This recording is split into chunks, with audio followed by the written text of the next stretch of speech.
This is John King. I'm speaking with Larry Abramson. He's the Dean of Journalism at the University of Montana. I've heard from a foundation member, Maria Cole, for the Cole Foundation, that she was trying to bring a speaker to the University of Montana and that there was pushback against the speaker that she felt might be either religious or politically motivated. The speaker's name was Mike Adams. I was wondering if you could give me the journalism department side of the issue. Okay. So, Maria sponsors the Cole Lecture, which is a really valuable part of our school's history, and I've had the pleasure of welcoming 3 Cole Lectures, I believe it is. And over the years, Maria has invited wonderful journalists from the Wall Street Journal to speak at our school, and they've really been inspirational voices for our students. This year, she elected to select somebody who is not a journalist, and that was my chief concern, first and foremost, is that we have a few select events where we bring people in from out of town, and we like to keep them focused on journalism issues.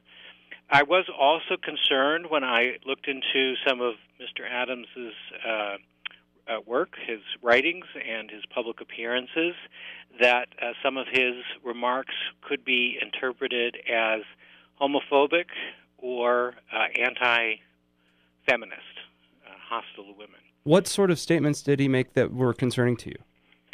Well, I don't know that I have time in this interview to go back through his Twitter feed and through his history, but I've checked back in over the course of the last several weeks since I knew about her interest in bringing him here.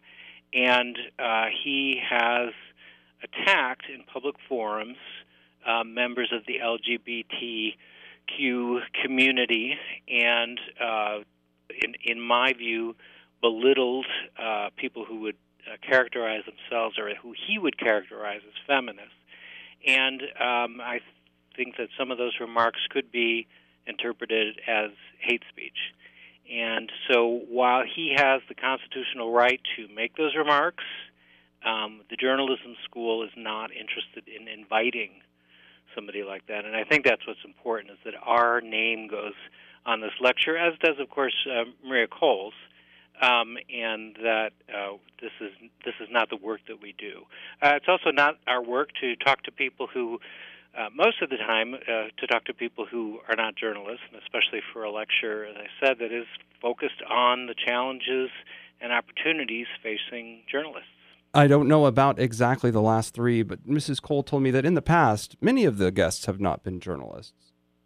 I can only speak for the last 3 years that I've been here, and they've all been journalists or former journalists. So the first lecturer 2 years ago had been a longtime Wall Street Journal reporter who then moved into another field.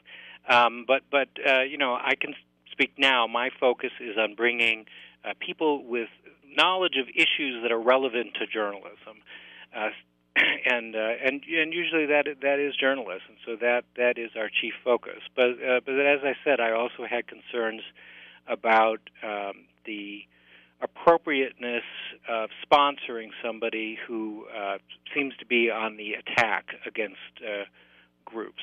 Now, when it comes to Mr. Adams, he did prominently win a case with the Supreme Court concerning the issue of free speech, which Mrs. Cole was hoping that he would be able to talk about. Mm-hmm. Would that be of interest to journalists on a college campus? It might be. I don't know that his individual case, which I know I've read something about, although I can't really recall the details of, is necessarily significant enough to be brought up right now. There's a lot of discussion about free speech, as you know, on college campuses, and I don't know that his particular case is central to that issue. So one of the things that Mrs. Cole brought up to me when she was concerned about his not being given a spot to speak at the University of Montana was the idea that there might be religious motivations against Mr. Adams. She sent me an email from you, I believe, that characterized basically, and I'm putting this in quotes from memory, something like, he seems to be taking the Christian side of the culture war, end quote. Can Can you kind of explain what you're going with there? Well, unless you can show me the email, I won't respond to something that may or may not have been my words. I can text it to you if you'd like, or email it to you. Okay. Should I do that and then call you back, or? No, why don't you just send it and we'll just hang on the phone, 'cause Okay, I have sure. a lot to do. Fair enough, sir. Okay, this is an email from you. I'll just read it. You write to her. If you jump to 3:30 on the link at the bottom, you can hear him talking about his opposition to tolerance of transgender accommodations. He appears to be siding with Christians in the, quote, culture war, end quote. In this, and you're referring to some of the links. These are links that you responded to her with of some of your concerns about Mr. Adams. I will forward it to you, though. Yeah, that's okay. I think I remember what I was saying, and I think I'm still comfortable saying that Mr. Adams identifies himself as a Christian who feels that he is being discriminated against on the basis of his views on these issues.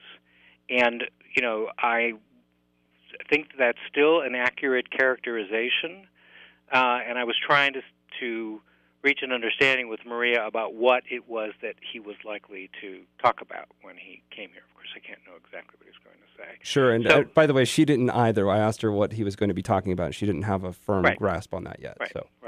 So, I'll just say, again, the J School and the University of Montana stand for tolerance of other people's views, and that is something that goes into our calculation about who to invite on a campus like this. This is a public university, and I'm not a lawyer, but I'm sure our lawyers would tell you that there are requirements that we accommodate different people's views. But the J School does not have to invite people who we think don't match with our priorities or our values as a tolerant, welcoming school.